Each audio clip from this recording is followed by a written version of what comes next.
promoting the free exchange of ideas, questioning the status quo, and having some fun along the way. This is the Are We Idiots Show. Now here are your hosts, Mark Weaver and Rich Kroll.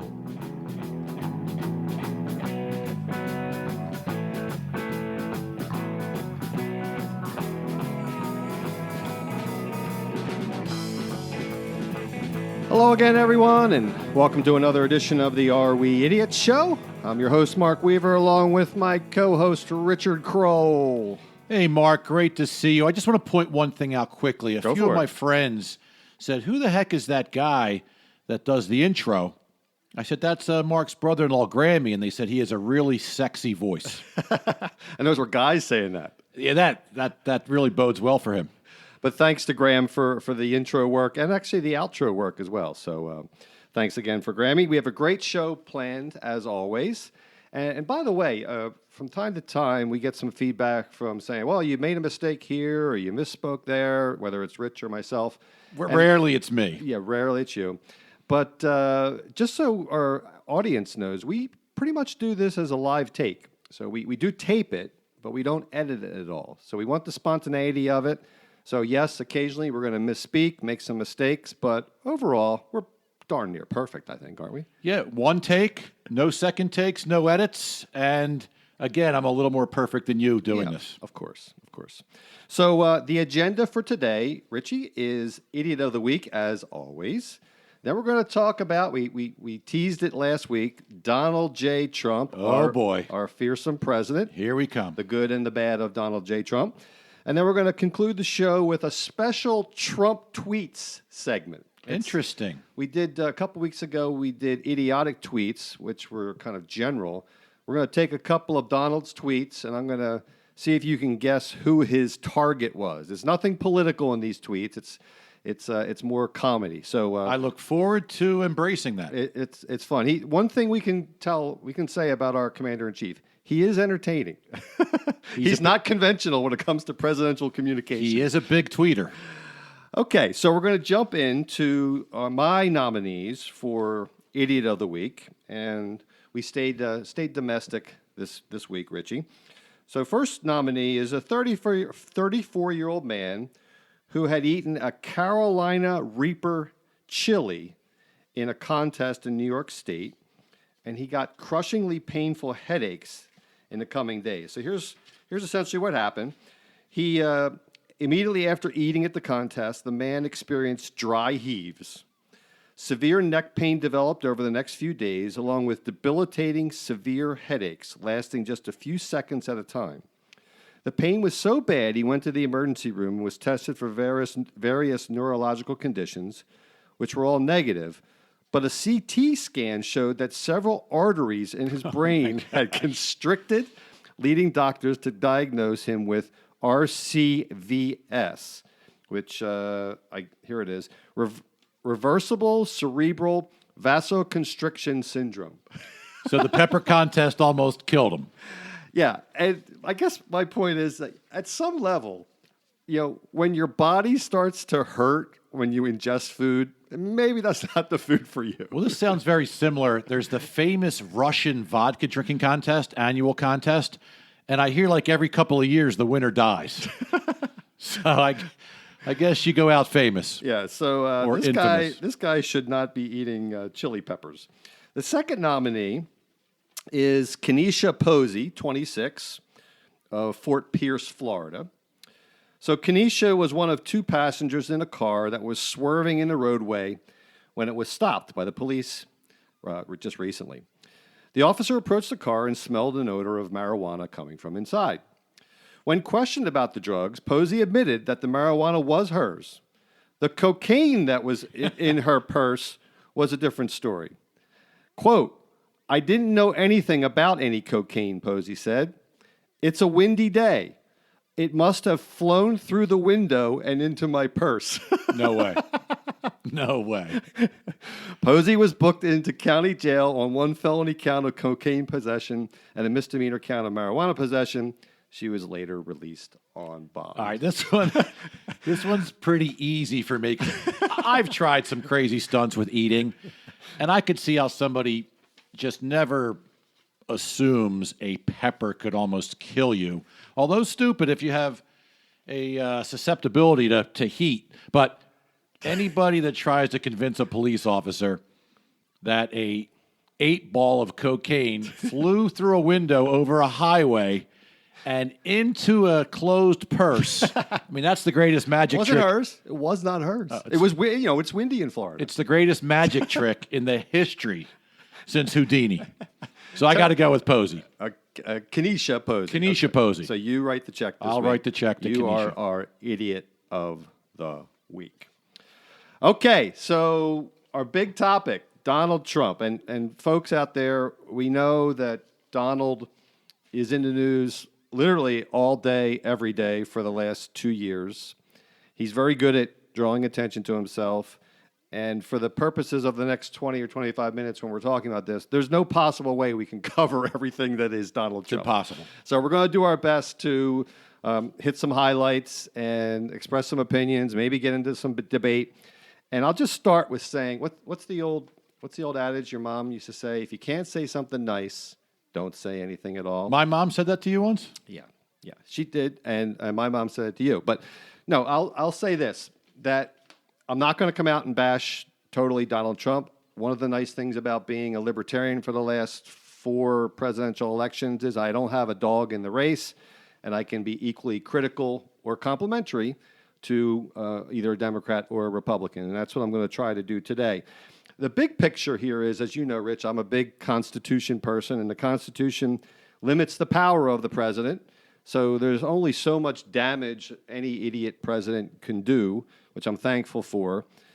But the most dangerous thing they can do is get us into war, and in particular nuclear war, which leads me to my first compliment of Donald Trump. Wow, you're starting with a compliment. I'm I'm very shocked. Start with a compliment. Maybe we'll do some good things, and then we'll go into some bad things. So the first one is, for 40 years, at least from Reagan and Clinton time, maybe not 40 years, 30 years, we've been dealing with North Korea wanting nuclear weapons, and nothing has worked. They've lied perennially to us. And our policy was, we can't dignify them with a meeting or to talk to them directly. And about 3 weeks ago, Trump said, yeah, I'll meet with him. Why not? I got to give the guy credit, because this is a guy who has nuclear weapons, could obviously wipe out hundreds of thousands or maybe millions of Americans. We should take him seriously. Let's talk. What do we have to lose? Any thoughts on that one alone? 100%. If I pull out the Ben Franklin chart, I have an immediate checkbox on the side of positive. I think it's a huge feather in Trump's cap. Now, it hasn't happened yet. We're hopeful it will. But, just the attempt and the totally promise is huge, because, as Trump likes to call him, Little Rocket Man is a dangerous person. And with all the missile testing they have done with success, I mean, you get a little tyrant who's angry at the world and wants to throw his muscle around and has nothing potentially to lose. Yes, it's always a real threat. So I absolutely give a positive thumbs up to Trump on that one. My next one is, this one may surprise you, and may actually, you probably agree with this one. I love the way Trump has disrupted the power of the mainstream media. And he's belittled the media. Let's be honest, the mainstream media is largely a progressive group. Fox News, obviously, on the TV side has disrupted that a little bit, but overwhelmingly the people that are in mainstream media are progressives, and in Hollywood too. So the fact that he decentralizes their power, which they've had for 40 or 50 years, since the days of Walter Cronkite and Roger Mudd and all those people, I think that's great. I love the way he communicates directly around the press with Twitter and other ways. So thoughts on media? What do you think about that aspect?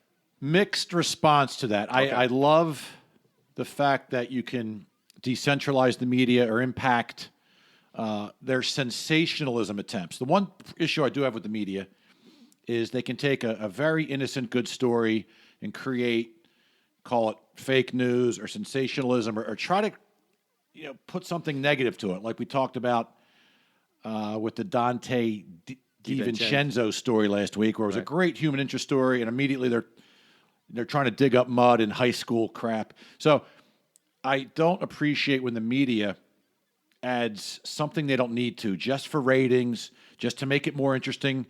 They hate him. Well, let's be honest. They hate him, most of them. And so, on the other hand, he's also provoking them. Sure. Right? Yeah. So, I think he goes overboard with his comments and his tweets and his juvenile responses. Right. Like, a defensive eighth grader. So, on the one hand, I love it. And on the other hand, I think he goes too far and provokes them and then causes a lot of his own problems. Well, in many ways, he's a strange dichotomy, an enigma in a lot of ways. So he is hard to figure out, no doubt about it. My next one, Neil Gorsuch, probably not a lot of discussion around that. Obviously, I'm an originalist when it comes to the Constitution. Neil Gorsuch is a strict constructionist or an originalist appointed to the Supreme Court. So I'm a big fan of that. I don't even know if he agrees with most of what Donald Trump said, but I love the pick, and I'm happy for that one. I have one more positive. I don't know if you have a comment on that. Can I comment on that? Absolutely. So I looked at some of the information on Trump's top 10 accomplishments and Trump's top 10 failures, and his judicial appointments are typically at the top right. 3 of his accomplishments. So, and I would agree with that. I think he has done a great job with that. In fact, he's had 59 nominations, including U.S. attorneys, and 19 confirmations in the Senate so far. Even legal conservatives who begrudgingly voted for Trump are likely to be pleased.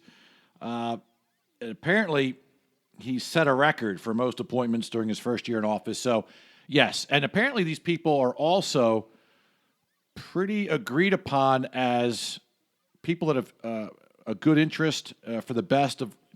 I'm really screwing the comment up here, but basically good people that have the best interest of the United States in mind and really good appointments. Good. So my last one, he only gets 50% credit for because, as you know, I'm for anything that cuts taxes. And as you know, a few months ago, they did this corporate tax cut, which lowered them to about 21% or 22%, whatever it was. But, and it's a big but, so 50% is good. You're cutting taxes, depriving the government of revenue. The problem is when you do that, you have to also cut spending, which they did not do. They took on a $1.5 trillion deficit at least. It's probably going to be more than that because they just kept spending. So he only gets half credit on the tax cut in my book because he's continuing the Washington ways of being profligate and not being able to make hard decisions and cut programs. Well, that one, I might be 50-50 in the opposite direction because tax reform, people saving money in their pocketbooks and their bank accounts, they love it. Now, we discussed in a previous episode that a lot of tax reform creates bigger deficits. So the short-term thinking is, hey, great for my pocketbook, right. Great for my personal wealth, but not great for the country. However, and I don't disagree with that, but one of his accomplishments, according to The Hill, political newspaper in D.C., is also the cutting of government waste. So I don't think he gets enough credit for the areas he has cut. I'd like to hear that because I don't see much of it. Can I bring up a couple? Sure. So, and I'll shoot it down, but okay. Trump issued an executive order directing every federal agency to determine where money is being wasted and how services can be improved. Though the order never set a desired number for the cuts, several cabinet-level departments have since found ways to shrink their payroll and consolidate internal programs. The most attention-grabbing reforms have occurred at the State Department, where Secretary of State Rex Tillerson has eliminated several coordinators for sanctions policy, offered early retirement incentives to hundreds of career employees, and promised to redesign the agency. And lastly, Office of Management and Budget Director Mick Mulvaney has also been busy overseeing the reduction of duplicative programs and wasteful spending. His agency killed almost 60 guidance and policy documents in June that officials have deemed obsolete or inefficient. Absolutely. And the Department of Energy and the Interior have also cut. The problem is he put it into the military. He increased the military spending. So the net is still more money. He just reshuffled where the money's going, but intra-agency. So I totally reject that. If you just want to spend more money on electricity and not on cable, that's still the same amount of money. So if you save a baby but kill another baby, you can't really That's a harsh. trumpet. That's a harsh metaphor or a harsh analogy. So if you helps one thing and hurt another, then you can't really trumpet, no pun intended. That was good. The good side. Right. Okay, that's fair. All right. So, any more positives on your side before I move to some of my negatives? Well, a couple of the others I have seen that he gets credit for are the individual mandate repeal regarding requiring Americans to carry health insurance or pay a penalty. That's long been seen by GOP voters as the worst element of the 2010 health care law, having to pay that penalty. I understand that, but well, that's a whole different subject. That actually does not work. But that's a different show. I'm just throwing these out That's there. a different show for Obamacare. Deregulation.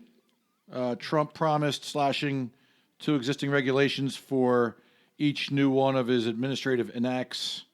Officials canceled or delayed more than 1,500 regulations in the first 11 months of Trump's presidency. Apparently, these are saving taxpayers billions of dollars over the coming years.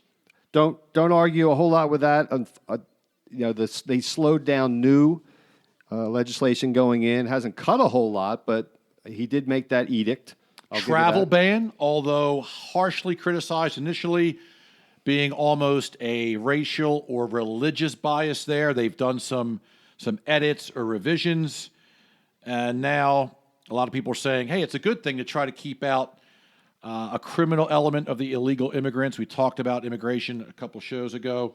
But now some people are saying, yeah, why wouldn't you want to ban people from countries that are notorious for terrorists or criminals or drug offenders, et cetera, et cetera?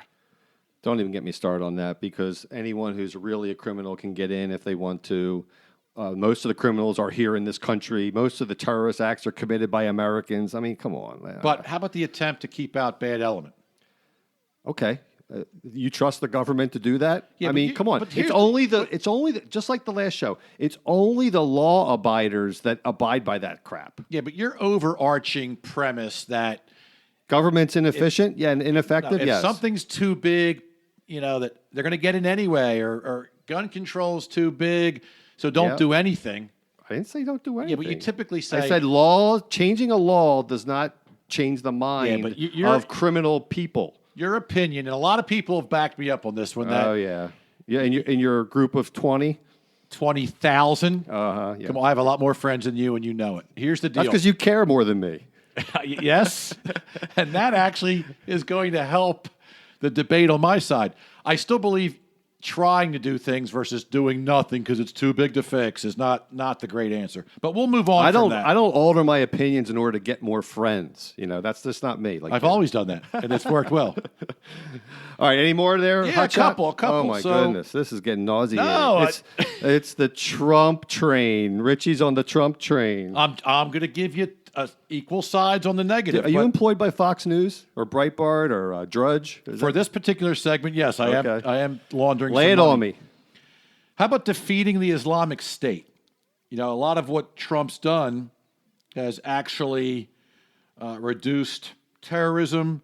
The liberation of Raqqa marked a pivotal moment in the war against the Islamic State. He's made some strides against extremist groups in Iraq and Syria. And, this is the same guy who said we are in too many wars. He hated the Iraq war. He's going to pull people out of Afghanistan. Syria should be left to the Syrians and the Russians. We're bombing 7 countries right now. Give me a break.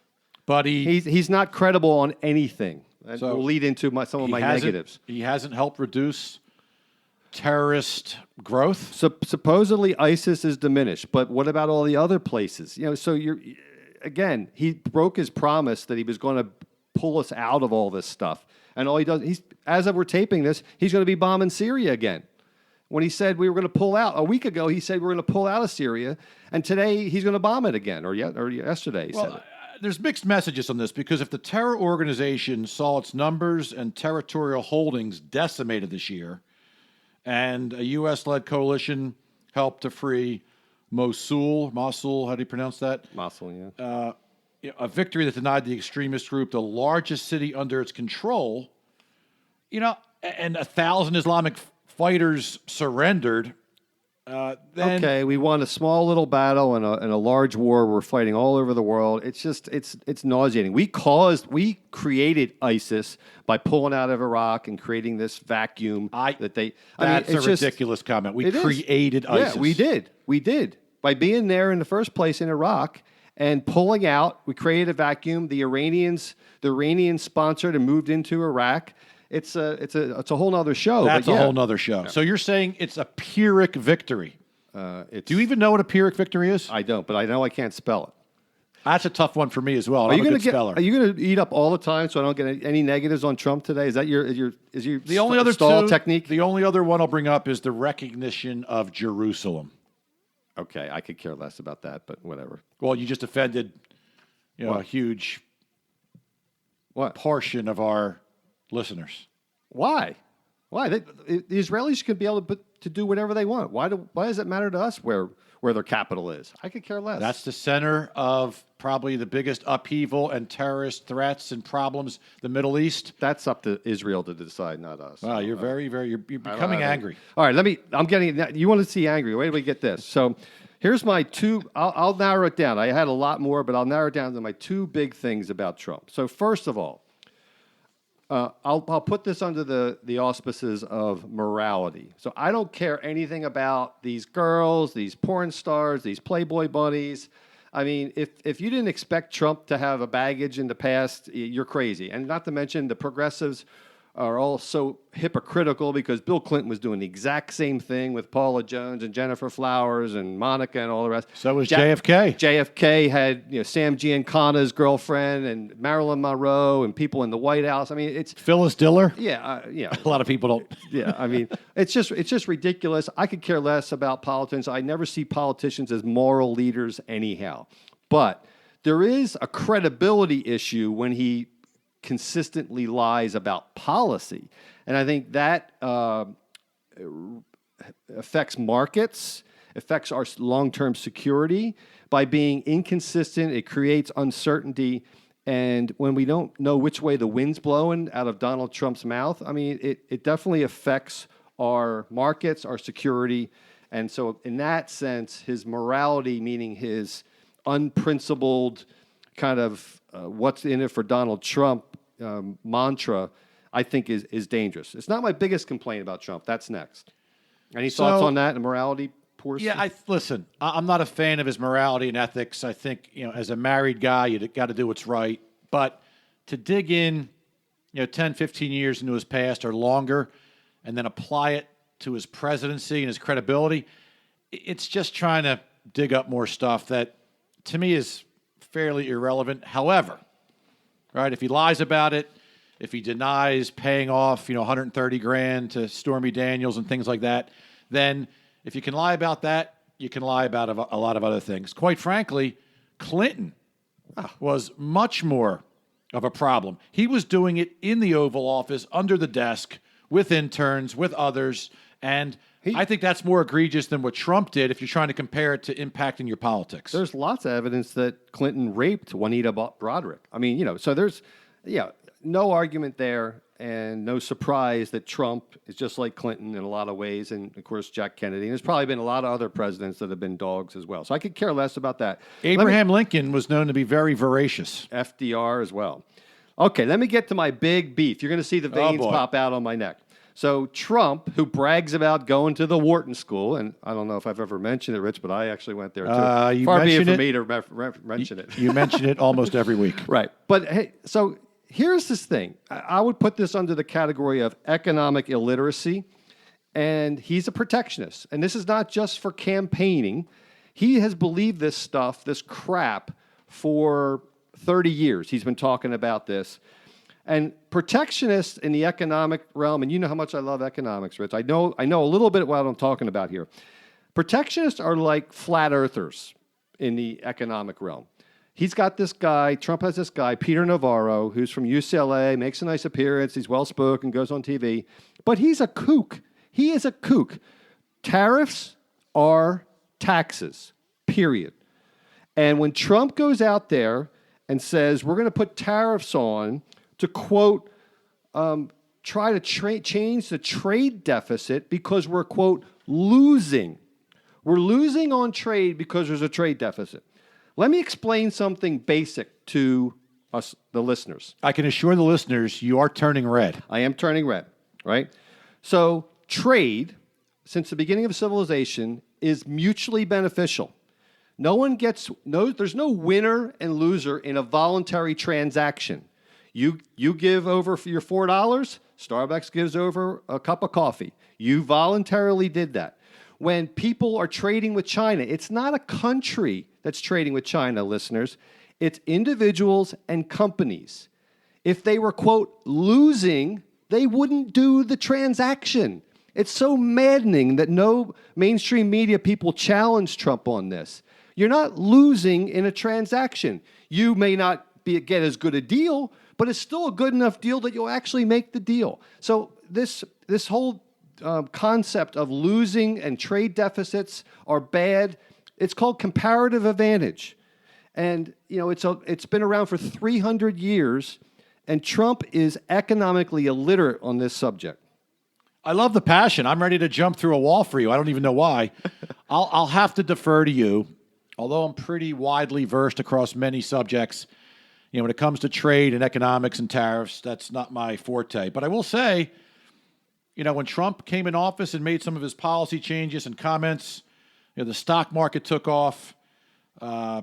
Economic growth has exceeded 3% under Trump so far. Unemployment is apparently at a new 17-year low. We talked about that. So a lot of what Trump's done, we could have brought up 5 minutes ago as far as top one or two accomplishments.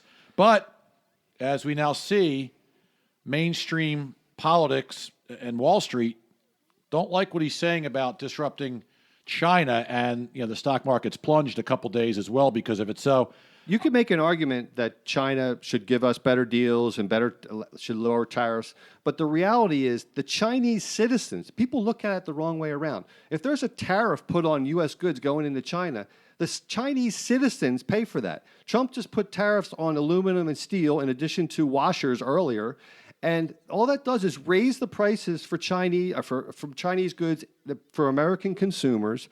It helps out a very small portion of the manufacturing base that has that specific product, but 99 other consumers pay for that one person that benefits. It's the dumbest thing in the world. I'll give you one example. Obama tried this with tires, and they did a study after the fact. He put a tariff on tires, and he bragged about saving 1,200 jobs for rubber tire makers. They did a study several years later. It cost $1.2 million per job. That's how much more the American consumers paid. It was like, I forget how many billions of dollars more for tires because the price went up. As soon as the tariff went up, everyone raised the price. So we paid $1.2 million per tire job, which is a $40,000 or $50,000 job. So you're saying that's not a good idea. That wasn't a good idea. Tariffs don't work. The steel tariffs didn't work under George Bush when he tried them. It cost 175,000 jobs. These won't work. He's just all wrong, and he's either stupid or he's just doing it to try to save his votes in the Midwest. All right, fine. You had me at hello. I mean, You're 6 feet away from me, and you're spitting on me. I have to wipe off my forehead. So he gives these workers in these Rust Belt states false hope for their jobs. Fine, you win. Back. Okay. Move on. All right, so we actually only have a couple minutes left before we have to move on. So thoughts about bad things that I didn't mention for Trump for you? Well, a couple things. He's really made no effort at bipartisanship, right? So we still have this polar dichotomy where it's even a bigger separation.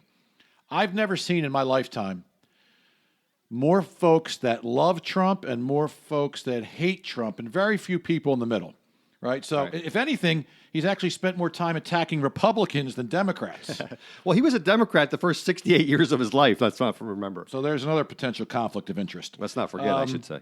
Now, going back to the controversy over what is he doing, helping, hurting ISIS, he is empowering Al-Qaeda in Syria, right? So by forcing an alliance with Russia and Iran to defeat the Islamic State in Syria, he's driving Sunni Arabs into the waiting arms of Al-Qaeda. So that's potentially dangerous. He's also starting to give Miranda rights to captured terrorists, the opposite of what he promised, to try to get intel out of these folks. And now he's continued Obama's criminal justice approach to terrorist detention. So I'm not a big fan of that. He's also attacked the FBI and the intelligence community. Right? Now, he's got an angry to be right about leaks right of to be private... angry? He's got an angry to be right? Is that what I said? Yeah. I just... Yeah, that was a That's why we do a live show. So I got that reversed. Trump has the right to be angry about leaks of private conversations with foreign leaders. But I think the vast majority of the FBI and Justice Department and CIA are probably good, upstanding citizens, honorable patriots who deserve his respect, not his derision. Right.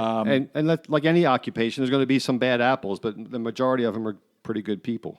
He fired James Comey, and Comey's belated firing led directly to the Mueller probe, which hangs over Trump like a barrel of stale fish. There's another thing. I don't think there's anything to that Russia thing. I think that the progressive media overblows that, but we'll see. I don't know about that. Yeah, we'll see what happens. We don't know. That could be a huge one. I mean, and if, in fact, a foreign government did try to undermine our election, that should outrage all Americans, including Trump, versus just kind of passing You mean like it by. we've done for the last 60 years, manipulating elections all over the world? You mean that should outrage us too? I don't care about the rest of the world's elections. We'll talk about that next week when we talk about social media. We'll talk about that. He stood by Ray Moore, a sex predator. Roy I'm not Moore. a fan of that. Roy. Is it Roy Moore? Yeah. I thought. But he's a scumbag. I agree with you. And I guess he lost. And here's my own final comments at this point. Yeah, we're on final comments. All right, listen. I looked at Trump's approval rating in the first 90 days compared to the first year, and he has the lowest approval rating in the last 50 years. That goes back to your comment a few shows ago where we had the two worst candidates. So my guess is they both would have had. She'd be the same. If Hillary was elected, she'd roughly be in the 50% approval rating. Right. But he started out around 40%. He's still around 40%. Most presidents actually fall back to the mean and end up with about 50% approval rating over time. But that goes to what I said. If half the people love Trump and half the people hate Trump, he's going to have that middle of the line approval rating.